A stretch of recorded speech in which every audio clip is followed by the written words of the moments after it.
Pedimos cuidado a ouvintes, pois o podcast pode conter descrições de tortura, envenenamento e temas delicados. Não recomendamos para menores de idade.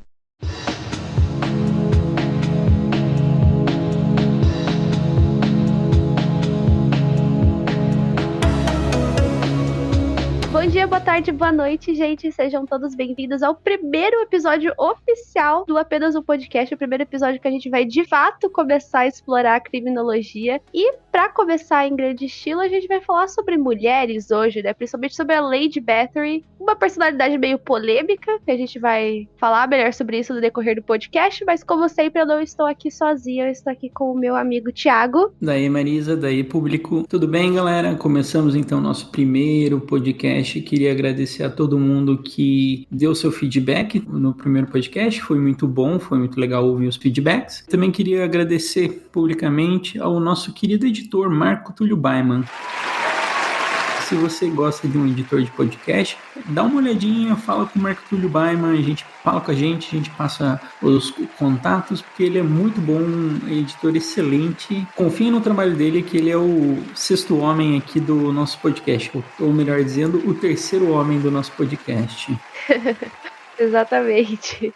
Então, vamos começar, né? Então, primeiramente, esse caso é um caso muito antigo, eu já quero deixar isso bem claro pra vocês terem uma noção. A Elizabeth Bathory, ela nasceu no dia 7 de agosto de 1560, na atual Hungria. Ou seja, assim como a maioria dos casos antigos, tudo acerca dessas pessoas é um pouco incerto. Muitos documentos foram perdidos, muitos documentos podem ter sido alterados, muitos boatos acabaram se tornando meias verdades até chegar aos nossos ouvidos, né? Tanto que a história dela sofreu a tentativa de ser escondida, né, que foi uma coisa que trouxe meio que uma certa vergonha para a família da Elizabeth, mas também para o país em si, para aquela nação em si. Então, por muitos anos eles tentaram esconder a história dela. Então, com certeza, muitos boatos a respeito dela foram construídos e também muitas coisas foram perdidas. Então, muitas informações eu vou sempre deixar claro, tipo, ó, a gente não tem certeza sobre isso e tudo mais, porque eu acho importante, né, a gente não pode falar com certeza de uma coisa que aconteceu há tanto tempo atrás. Bom, outro ponto importante da história, né, ela se passava na Hungria, e também uma coisa que vai influenciar muito ao longo de toda a história da Elizabeth foi o berço de ouro que ela nasceu. A família dela era muito rica, muito poderosa naquela região. Era uma família de aristocratas, de classe média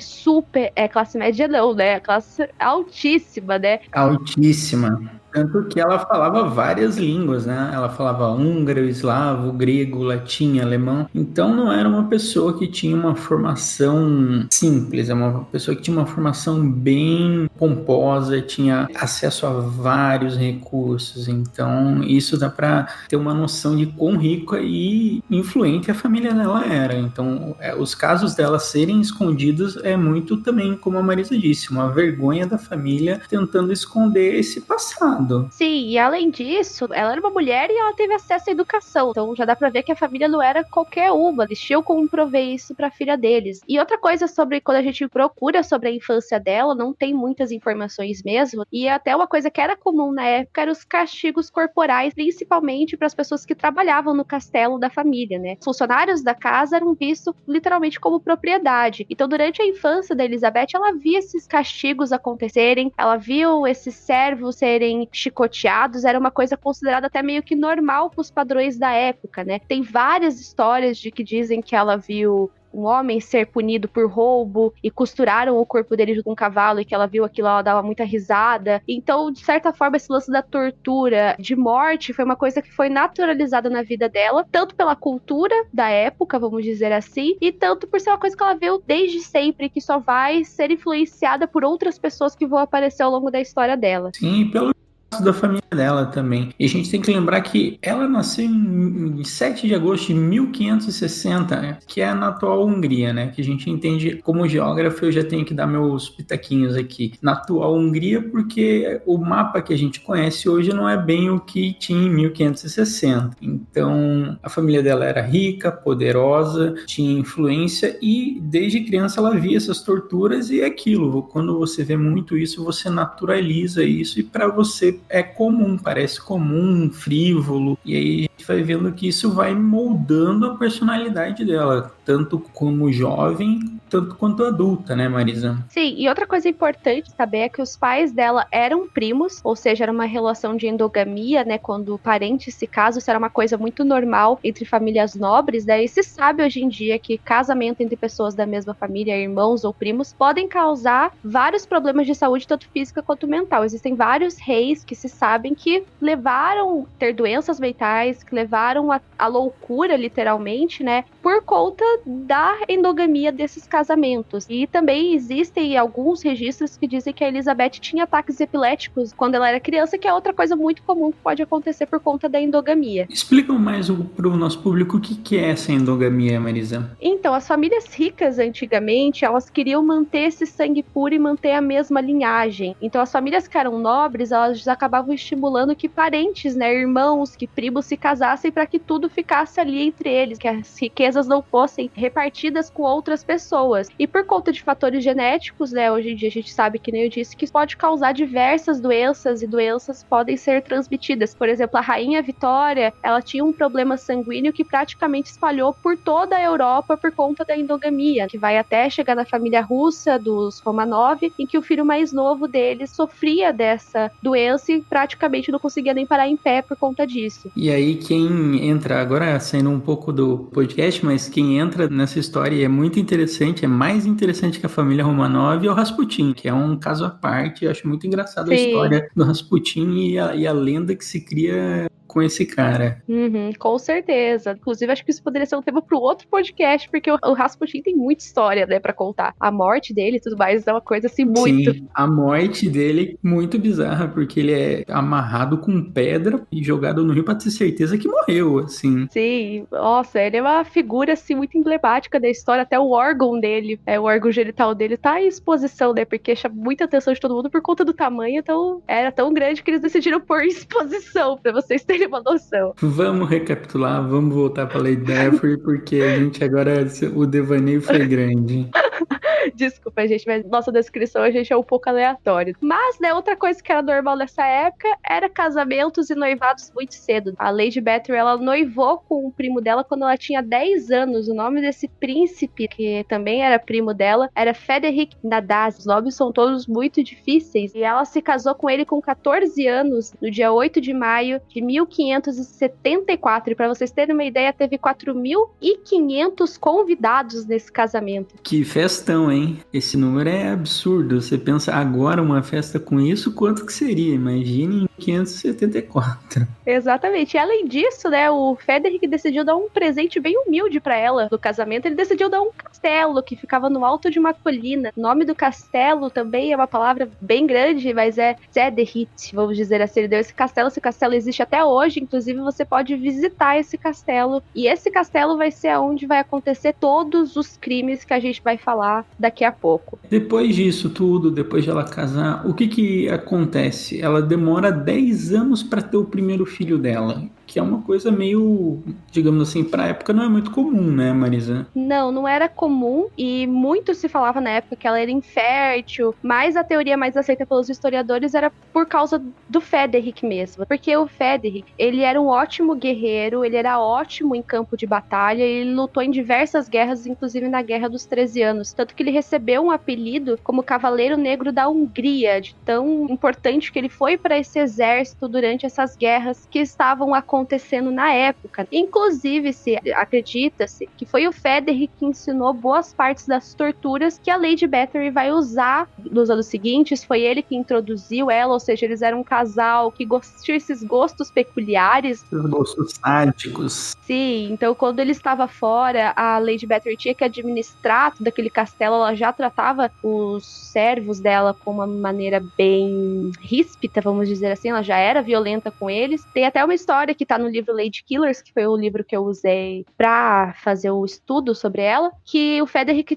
teria presenteado ela com uma luva que tinha garras de ferro para rasgar as peles dos servos dela. Então, tipo, ele dava presentes. Uau! Sim, ele dava alguns presentes, assim, pra ajudar nas torturas. E essas torturas, como eu disse, todas elas aconteciam no castelo, nas masmorras que tinham nos castelos. E esses boatos que o casal estava acima da lei, que eles nunca sofriam nada, eles podiam fazer as maiores barbaridades possíveis? E por que eles se safavam dessas barbaridades, Marisa? O que eles tinham de tão especial para se safar de tudo isso? Assim, eles faziam as maiores barbaridades, maiores atrocidades e passavam impune como? Isso que eu não entendo. Da mesma forma que muita gente passa impune hoje, através do dinheiro, não é? Porque eles eram tão ricos que eles emprestavam dinheiro pro rei da época. O rei precisava de dinheiro para continuar nessas guerras que estavam acontecendo, para que ele não perdesse mais território e tudo mais. Então ele estava literalmente em débito com os dois. Ou seja, como é que o rei vai atrás, vai abrir uma investigação com uma pessoa que tá ajudando a manter a guerra, que tá dando dinheiro para ele? Então não era interessante nessa época abrir uma investigação contra eles. E além disso, né, uma coisa que vai influenciar muito é que as vítimas, principalmente nessa primeira fase, foram todas garotas simples, camponesas, que trabalhavam ali, ou seja, elas não eram pessoas importantes para a sociedade, assim, as pessoas ricas. Então, meio que por mais que houvesse os boatos entre os camponeses, as histórias que aconteciam nesse castelo não ia pra frente. Por quê? Porque era a filha do camponês e tudo mais, então não ia pra frente a investigação justamente por conta disso. E lembrando, né, gente, a gente tá numa época feudal, e a gente fala do feudalismo, do final do feudalismo, acredito eu, e que tinha reis, os reis precisavam guerrear para conseguir território, para conseguir recursos. Então, isso era de suma importância para conseguir manter o status, e eles ganhando, eles conseguem manter o status que eles têm com o rei e fazer o que quiser. Basicamente, terra de ninguém. Exatamente. Aí a gente chega numa fase da vida dela que foi muito crucial e que ela acabou meio que, vamos dizer assim, piorando e aí, de fato, fazendo mais vítimas fatais, que foi quando o marido dela, o Frederick, faleceu. A Lady Bathory tinha 44 anos, isso foi no ano de 1604. Ela já tinha esse gosto pela tortura, né, mas aí esse gosto acabou se tornando uma obsessão. Só que vale lembrar que, na maioria das vezes, em grande parte desses casos, ela não agia sozinha. Ela tinha um grupo de amigos que agiam junto com ela, inclusive uma dessas amigas, ela era bruxa, era uma bruxa que todo mundo falava que era a bruxa da floresta, eles agiam todos juntos dentro do castelo, todas as pessoas também de alta sociedade, eles faziam esse clubinho da tortura, todo mundo junto ali nessa situação, porém se sabe que realmente a que tinha mais gosto e a que era mais violenta mesmo era a Lady Bathory. Era o clubinho do sadomasoquismo, né? Era o clubinho do sadomasoquista, exatamente. E ela atraía essas garotas, a maioria foram meninas, de entre 10, 14 anos, pra trabalhar pro castelo dela. Dizem que ela tinha uma preferência por garotos fossem virgens, elas atraíam essas garotas e qualquer coisa que elas fizessem de errado já era justificativa pra haver essas torturas. Quebrou um prato, estava costurando e acabou dando um nó errado, já era o suficiente para elas serem levadas pras masmorras, serem torturadas até a morte. Uau, realmente. E as torturas eram bem pesadas. Eram dedos cortados, açoites, queima-mão, banho gelado em clima de extremo frio. Eram várias torturas, várias coisas bem pesadas que elas faziam. E lembrando, tinha todo aquele background do marido que lutava em guerras e provavelmente deve ter ensinado vários tipos de tortura de guerra para ela também. Sim, teve uma das torturas que ele ensinou, que eu lembro que estava no livro, que tem a ver com óleo. Óleo não, desculpa, com mel, né? De passar mel no corpo das garotas e deixá-las expostas na área aberta do castelo para que os insetos pudessem picar ela. Foi uma das torturas que ele ensinou para ela, né? Fora várias outras. E como eu disse, tem muitos boatos, né? Existem boatos também que essas meninas, quando elas estavam presas ali embaixo, elas eram obrigadas a fazer o canibalismo forçado e comer a carne das outras meninas que estavam ali. Esse daí o livro já coloca como um boato, até hoje não se tem certeza, mas considerando tudo que acontecia, né? A gente não vai saber, né, o que realmente acontecia. Também tem boato também de que a Lady Bathory, ela mordia as meninas com tanta força que chegava até a arrancar pedaços. Literalmente arrancava pedaços das carnes dessas garotas. E como que essa mulher que fazia tantas torturas, ela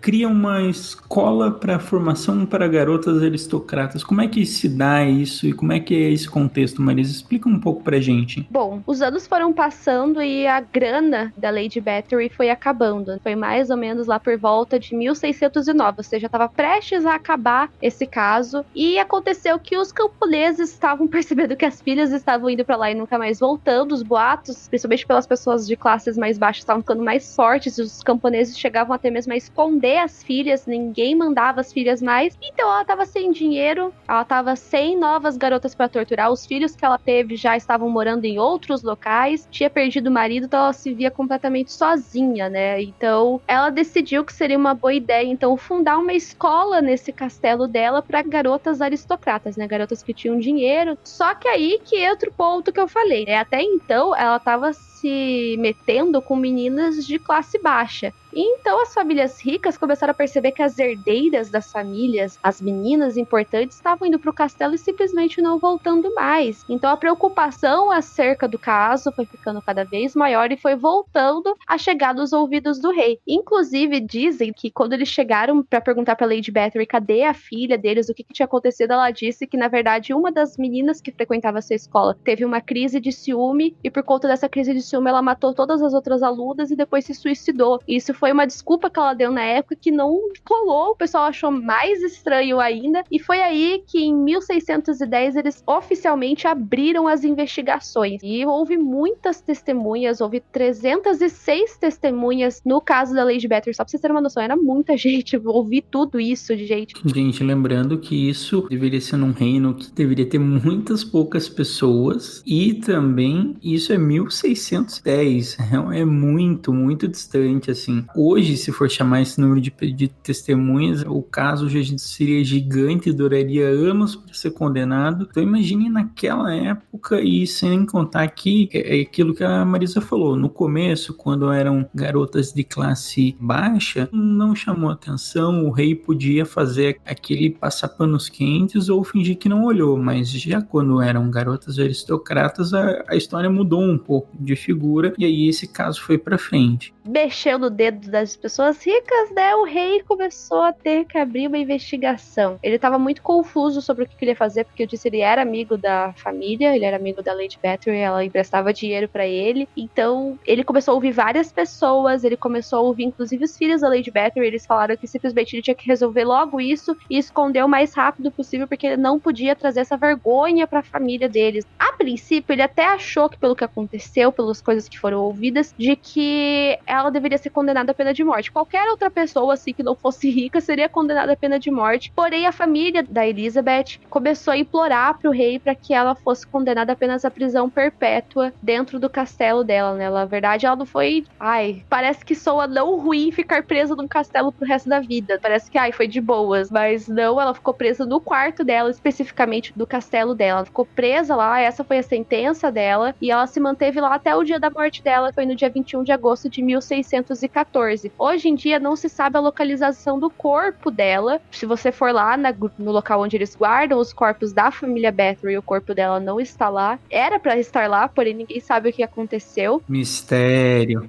Mistérios. E essa história, como eu contei, ela ficou escondida por muito tempo, até que em 1729, essa história acaba voltando para os ouvidos das pessoas e acaba sendo publicado um livro após a morte da Elizabeth, chamado Trágica História, que conta sobre o que aconteceu nesse castelo. Só que assim, esse caso tem muitas controvérsias, e agora acho que a gente tem que entrar nessas controvérsias, e uma delas é o real, quer dizer, número de vítimas que aconteceu, né? Se você entrar lá no Wikipedia ou em qualquer lista de maiores serial killers da história, a Lady Bathory provavelmente vai estar em segundo lugar, e se você entrar em qualquer lista dos maiores assassinos da história, a Lady Bathory vai estar ou em segundo, que eu falei, ou vai estar em primeiro se for uma lista só de mulheres. Porque tem sites que colocam que ela fez 650 vítimas. Porém, eu tava lendo o livro e 650 foi meio que tipo um boato que aconteceu de uma funcionária da casa que disse que ela achou um livro e que nesse livro tinha o nome de todas as vítimas e eram 650. É um número bem absurdo. Porém, tem gente que acha que ela tenha feito entre 185 a 200, quase 300 vítimas. O número continua gigantesco, mas essa é a primeira grande controvérsia da história. A gente não tem precisão de quantas vítimas vítimas realmente foram. Se até hoje nos casos de assassinato ainda é difícil, por exemplo, o próprio Ted Bundy, vamos dizer, um caso um pouco mais recente, até hoje todo mundo acha que ele fez muito mais do que 37 vítimas, nessa época é muito mais difícil ainda de ser calculado.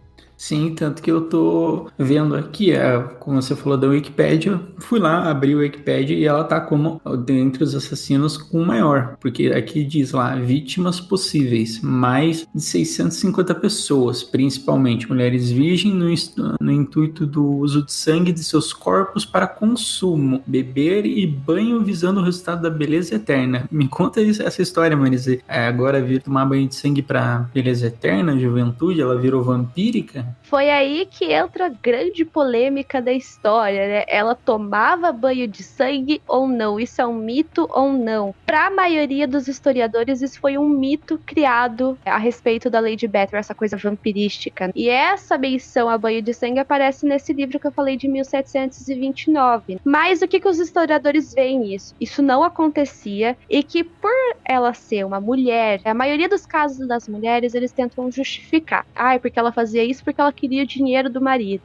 Porque ela fazia isso porque ela queria vingança. E no caso da Elizabeth, ela fazia isso por vaidade. Então eles sempre tentam achar justificativas palpáveis pros crimes do que apenas dizer ela fazia isso porque ela era cruel, ela fazia isso porque ela gostava. Então dá mais sentido pra maioria das pessoas, porque muitas vezes a gente não consegue ver a mulher como uma pessoa que consegue ser cruel, consegue fazer isso por prazer. E era o caso dela. Mas o que se sabe é que, de fato, as torturas que aconteciam lá nas masmorras, elas eram tão intensas, elas eram tão absurdas que, de fato, ela saía coberta de sangue. Tanto que se sabe que durante as torturas ela até saía pra trocar de roupa, porque a roupa dela ficava encharcada de sangue. Muito do sangue dos corpos eles eram drenados, né? Mas não porque ela tomava banho de sangue, mas sim pelo nível de violência. Pelo sadismo da situação, né? Pelo sadismo, porque provavelmente ela devia ter algum nível de excitação, não necessariamente sexual, mas algum nível de satisfação, aquilo te dava algum prazer para ela. Torturar pessoas deviam dar prazer, e pelo que tudo indica, ela gostava disso, de fazer de uma forma bem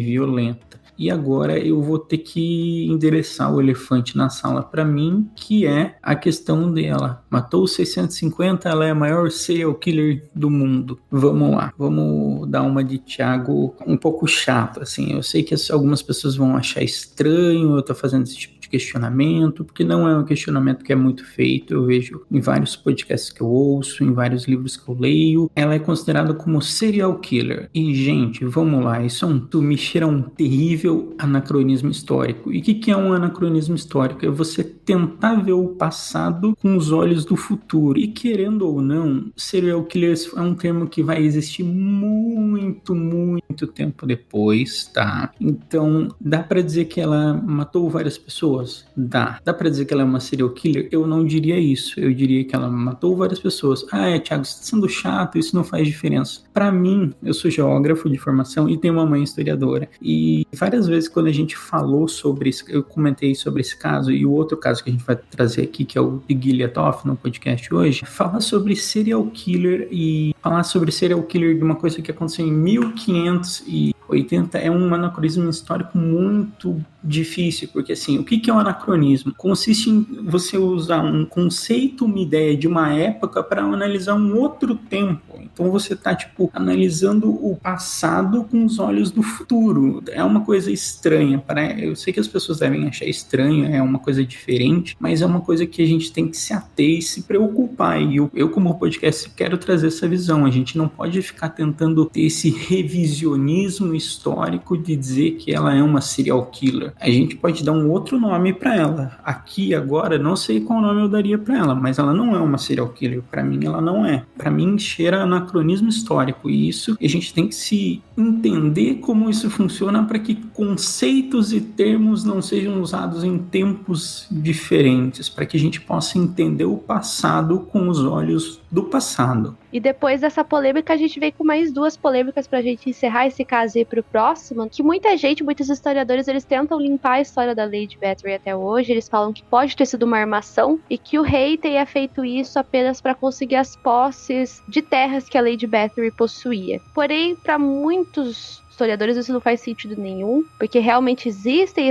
muitas pessoas, né, que viram, que ouviram toda essa situação, e que não faria também muito sentido pro rei pegar aqueles pedaços de terra, tendo em vista que a Lady Bathory já tinha perdido vários, ela já estava meio sem dinheiro quando esse caso aconteceu. E pra encerrar, eu acho que é uma coisa que acontece muito, principalmente quando a gente vai falar de mulheres que são assassinas, serial killers, seja lá qual foi o termo, que é a sexualização. Se vocês forem no Google e procurarem Lady Bathory, vocês vão encontrar um monte de fanart dela bem sexy, bem vampiresca. Tem várias fanarts, principalmente dela tomando raio desse banho de sangue, que ela tá praticamente nua na banheira. E eu acho que no caso da Lady Bathory é uma coisa assim até absurda alguém, sei lá, fazer um desenho dela daquela forma, né? Vão no Google que vocês vão ver o que eu tô falando, é umas coisas bem absurdas mesmo. E se você olhar as pinturas da época, é uma coisa bem diferente. Se você pegar pinturas da época, é uma coisa, mas se você pegar toda aquela coisa vampírica, é que você vai se criando uma mítica em torno dela. E essa mítica vem com a sexualização dela. Exatamente. Bom, então por Lady Bathory é isso. Agora a gente vai falar uma que eu particularmente gostei muito de pesquisar, que é da Giulia Tofana, que é uma italiana que nasceu em 1620. Então a gente escolheu hoje para pegar casos bem antigos assim. A gente não tem muito material para trabalhar, a gente tem algumas coisas que a gente lê de livros de história, como a gente disse já no podcast 0, algumas coisas que a gente usa como base, mas é bem difícil trazer esses casos porque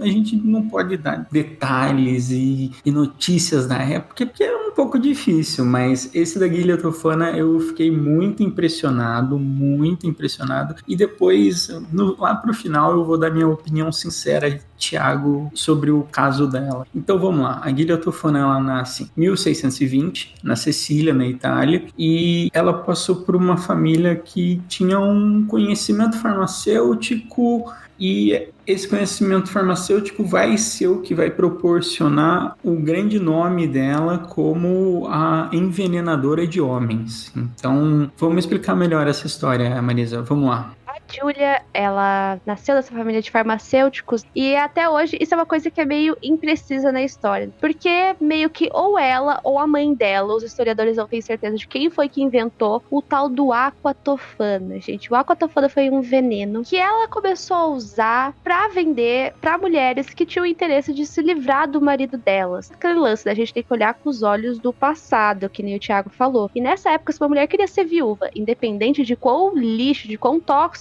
era o marido, se ele agredia ela ou não, era só sendo viúva, não existia divórcio, não tinha como se livrar. Então a Giulia notou que ela tinha esse veneno, que não tinha cheiro, que não tinha gosto, que dava pra esconder muito bem e que na autópsia ainda por cima dava que tinha sido causa de mortes naturais, ou seja, era uma coisa assim perfeita para as mulheres que queriam isso. E vamos lembrar que existiam 3 tipos de mulheres na sociedade. A gente está falando isso no século 17, gente. Então, isso podemos dizer que a mulher tinha 3 funções sociais. Quais eram elas? Uma mulher casada, uma mulher enviuvada, que é a mulher que perdeu o marido, e a mulher da noite. A mulher era uma propriedade. A gente não tem essa questão de que a mulher tinha suas liberdades. A mulher tinha sua liberdade, mas ainda assim ela era propriedade do marido. Se o marido quisesse espancar ela, se o marido quisesse bater nela, se o marido quisesse queimá-la com ferro, não importava. Ele era o marido dela, ela era a propriedade dele. Então o marido podia fazer o que quiser com ela. Então é por isso que vão chegando essas mulheres e vão atrás dela. Primeiro que ela era, entre muitas aspas, e é isso que eu acho engraçado no caso, ela vendia produtos de beleza. Ela não vendia o aquatofana, porque o aquatofana, o que era? Esse veneno que era indetectável. Na época eles não conseguiam ver esse veneno, eles faziam a autópsia do marido, e é bem engraçado, porque quando eu estudando sobre o caso, ele é um veneno que ele não age rápido, ele não é que nem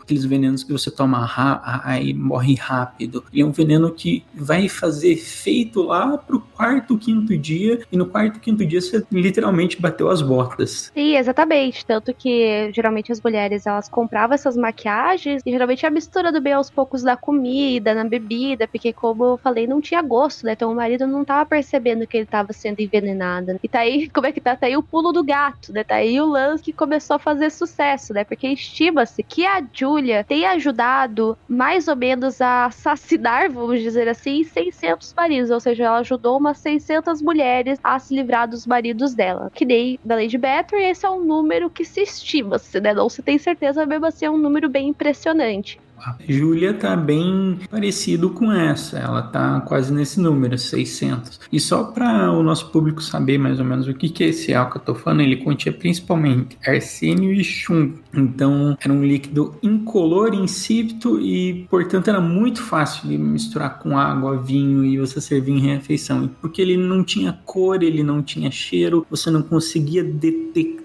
ele quando fazia uma autópsia. Então, para essas mulheres que eram agredidas, que eram violentadas em várias vezes, elas usavam isso para ficar viúva, para não ter mais que fazer parte desse sofrimento diário que devia ser na vida delas, ter esse cara que batia nelas e etc. Então, o público da Júlia foi isso. Foi crescendo porque viram que funcionava, viram que dava certo e quando a polícia ia bater no negócio de fármacos dela, ela chegava e falava, gente, eu vendo produtos de beleza, especiarias, remédios, ela era como uma curandeira, ou uma curandeira e uma para embelezar as mulheres. E se o policial agente fosse, ele ia ver maquiagem, ele não ia ver que tinha um grande produto químico que mataria uma pessoa em 4 ou 5 dias. Aí que a gente vai pro desfecho da história, né? Que sempre tem que ter alguém pra estragar o X9, né? Não, tô brincando, tá? Quer dizer, brincando, mas nem tanto, né? Porque eu passo um pouco de pano pra ela sim. Eu também.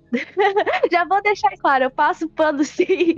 Em 1659, uma mulher, ela acabou comprando esse aquatofana pra envenenar o marido dela, só que no meio do processo ela acabou desistindo. Teve dó. Ela teve dó do homem e ela acabou contando pro marido o que ela estava fazendo, como que ela tinha comprado, e eles acabaram fazendo uma denúncia contra a Julia. Só pra vocês terem uma noção quão querida ela deveria ser pelas mulheres dessa sociedade, que as mulheres tentaram várias vezes esconder a Julia em igrejas da cidade, eles tentaram fazer com que a polícia e a investigação não chegasse até ela, mas acabou chegando e ela foi condenada à pena de morte. E foi durante esse interrogatório que ela confessou que ela deve ter ajudado a mais ou menos 600 mulheres a se tornarem viúvas, né? Então ela foi condenada e morta por conta desses crimes que ela teria cometido, ou melhor, que ela teria ajudado a cometer. E tanto que vai começar as polêmicas e as prováveis, tipo, será que ela fazia isso mesmo? Será que ela não foi condenada injustamente? Porque esse mesmo modus operandi de crime começou a acontecer em outros lugares. E depois se estuda e vê que tem, acho que a filha dela chegou a começar a fazer o aquatofana em outros lugares, tipo em Nápoles, se eu não me engano. E é isso, Marisa? Sim, tem uma história dessa, mas aquele bem negócio, né? Deixa a mensagem, spread the message, né? Vai passando de geração pra geração, né? Sim. Esse caso é bem curtinho, ele não tem muito o que falar. Aí a gente começa nessa fase. Ela matou os maridos? Não, ela foi a envenenadora dos maridos. Ela que deu o veneno para as mulheres matarem. Marisa, nesse caso, você tem algum remorso? Porque na Lady Bathory, eu não tenho muito o que falar. Tipo, ela torturava pessoas, era horrível, mas nesse eu vejo que é como se fosse mulheres tentando escapar de serem agredidas e terem uma vida infeliz. Eu não sei, eu não consigo culpabilizar completamente ela, porque as situações que essas mulheres viviam deviam ser das piores. Eu acho que pra uma mulher decidir que ela vai tentar envenenar o marido dela e ficar insistindo nisso por uns 5 dias é porque a situação realmente não deveria não devia estar muito fácil não, né? E é aquele lance, teoricamente, ela não matou ninguém, né? Ela ajudou. Então, é aquele lance, qual seria o real grau de culpabilidade dela nisso, né? Eu acho que eu passo pano pra ela sim, porque eu acho que ela foi a ajuda que tinha na época, né? Não tinha outro meio pra recorrer, né? Não tinha outra solução. Então, eu acho que eu passo pano sim, eu não vejo que ela fez coisas erradas, assim. E muito menos coloco ela como serial killer também, até por conta daquele assunto que você falou antes, mas também, tipo, no final não foi ela que puxou o gatilho, vamos dizer assim. Ela foi apenas uma válvula de escape, né? Num lugar onde não se existe justiça para mulher, as mulheres vão tentar achar justiça das piores maneiras. infelizmente é assim que funciona. Se você se sente injustiçado, não vê meios de poder ter fala e se dá o direito de poder não estar naquela violência, pra mim, assim, tipo assim, envenenar uma pessoa é ruim, de fato, mas eu consigo entender por que essas mulheres iam atrás, tantas mulheres iam atrás dela, e ela conseguia ser encoberta por essas mulheres, porque justamente, elas faziam, era quase como um serviço social, vamos botar entre muitas aspas do que eu tô falando aqui, não tô falando para as pessoas saírem envenenando as outras pessoas por aí, não é isso que eu tô falando, eu tô falando na época que ela viveu, era plausível esse método, porque era o único jeito de você se livrar de um marido agressor. Bom, então esse foi o caso de Gilia Tofana, que foi a grande envenenadora de maridos, e que essas mulheres se livravam dos seus casamentos problemáticos, se livravam entre muitas aspas dos casamentos problemáticos. Marisa, deu os seus 5 centavos, é porque assim, eu sou homem, eu vejo um pouco de dificuldade para falar isso, mas a gente vive num Brasil que, sei lá, a cada 2 minutos tem um caso de agressão contra a mulher. Como mulher, como você vê isso? Eu acho, sim. Sempre quando esse foi um caso que eu já fiz vídeo pro TikTok e eu também já falo sobre ele na live. Percebo que as mulheres sempre ficam muito emocionadas quando elas ouvem esse caso, sabe? Elas acabam vendo a Julia e também tem uma outra serial que ela é classificada como serial killer, que foi conhecida como Milena Quaglini, que pode deixar esse caso para um próximo podcast, porque ele é bem interessante também, que é conhecida como a serial killer de estupradores e pedófilos. E eu percebo que as mulheres sempre elas ficam muito emocionadas, assim, quando elas veem essa história e elas acabam vendo essas mulheres como possíveis anti-heroínas, vamos dizer assim, sabe? Então eu acho, assim, que como mulher, a gente fica meio assim, tipo, nossa, que história. E também que situação, né? Um pouco deprimente pensar que, como eu disse, não havia outra solução, mas eu entendo quando eu vejo a reação delas quando eu conto esse caso, de ficarem meio que com essa emoção, assim, de pensar, nossa, que anti-heroína, nossa, eu passo pano. Se você entrar no meu vídeo sobre ela, só tem uns 1000 comentários, de verdade, todo mundo falando, passo pano sim. E vocês que lutem, tipo. Então eu acho que eu, como mulher, vejo dessa forma.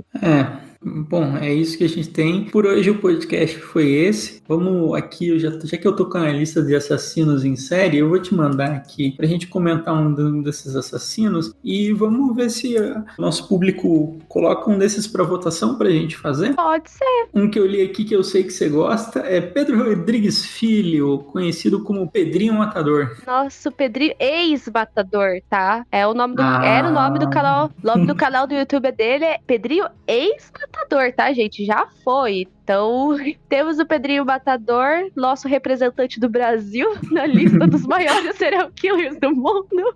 Vamos lá, Brasil! Vai, Brasil! Meu Deus do céu. Algum título a gente tinha que ter, né? Tá ali ele, tá em qual lugar? Primeiro, segundo, terceiro, quarto, quinto, sexto. Sexto? Top 10. Meu Deus, mas é muito... Aqui tem como vítimas possíveis 148, mais vítimas provadas 127, Marisa. Sério isso mesmo? Eu tô chocado agora. Sim! Tô chocado com esse caso. E é bem louco também, porque tem gente que passa um pouco de pano pra ele também, vocês sabem disso. Mas por quê? Desculpa, é que esse caso eu sei bem pouco. Eu vi numa live, mas não... Sim, a maioria dos crimes, das mortes que ele fez, foi de outros criminosos. Então ele tinha meio que essa vibe de justiceiro e a maioria dos assassinatos que ele fez foi enquanto ele estava dentro da prisão de colegas de cela e de outras pessoas que estavam por ali. Outro na lista que tem aqui, que é o Francisco Chagas Rodrigues de Brito, que é os emasculados de Altamira, que é os casos que 42 meninos foram emasculados de Altamira. Qual outro caso que te chama a atenção aqui, Marisa? Temos o Gary Ridgway, que acho que é o Green River Killer, né, o assassino do Rio Verde, que acho que é um dos maiores serial killers dos Estados Unidos, um dos maiores do mundo. Eu sempre falo que eu não sei porquê, mas eu olho a cara desse homem, me dá uma raiva maior. Tipo, eu falo que ele é o inimigo do metaforando, porque se você for ver as fotos dele, não tem uma expressão facial. E outro que me chama a atenção ali é o açougueiro de Rostov, o Andrei, que tá ali, ó, União Soviética, Ucrânia. E esse caso é bem tenso, porque tem toda uma questão assim de que a União Soviética não queria aceitar que existiam serial killers às soltas na União Soviética por ser, em tese, uma uma sociedade perfeita, sabe? Então tem muito passação de pano pra ele na época por conta disso, sabe? Um que me pega bastante é o, não sei se você já conhece, mas Earl Leonard Nelson, que é conhecido como assassino gorila. Essa questão do assassino gorila é porque ele usava força, mas tem muito racismo envolvido nesse caso. Eu não consigo, todas as vezes que eu lia coisas sobre esse caso, ou ouvia podcast, eu ficava muito indignado com esse nome, porque claramente ele é considerado como gorila por uma questão racista, e ponto, é racismo e não tem outro nome. Neste momento do programa, a internet da Marisa caiu, e o Thiago tentou falar com ela do mesmo jeito. Marisa, e pelo jeito a Marisa caiu. Marisa, e editor, pelo jeito a Marisa caiu, não tô ouvindo ela, não temos nada. E por fim, ele decidiu encerrar o programa. Então, galera, por hoje foi isso. Falamos de duas assassinas, a Condessa Sangrenta e a Envenenadora de Maridos. Nos vemos numa próxima. Tchau, tchau!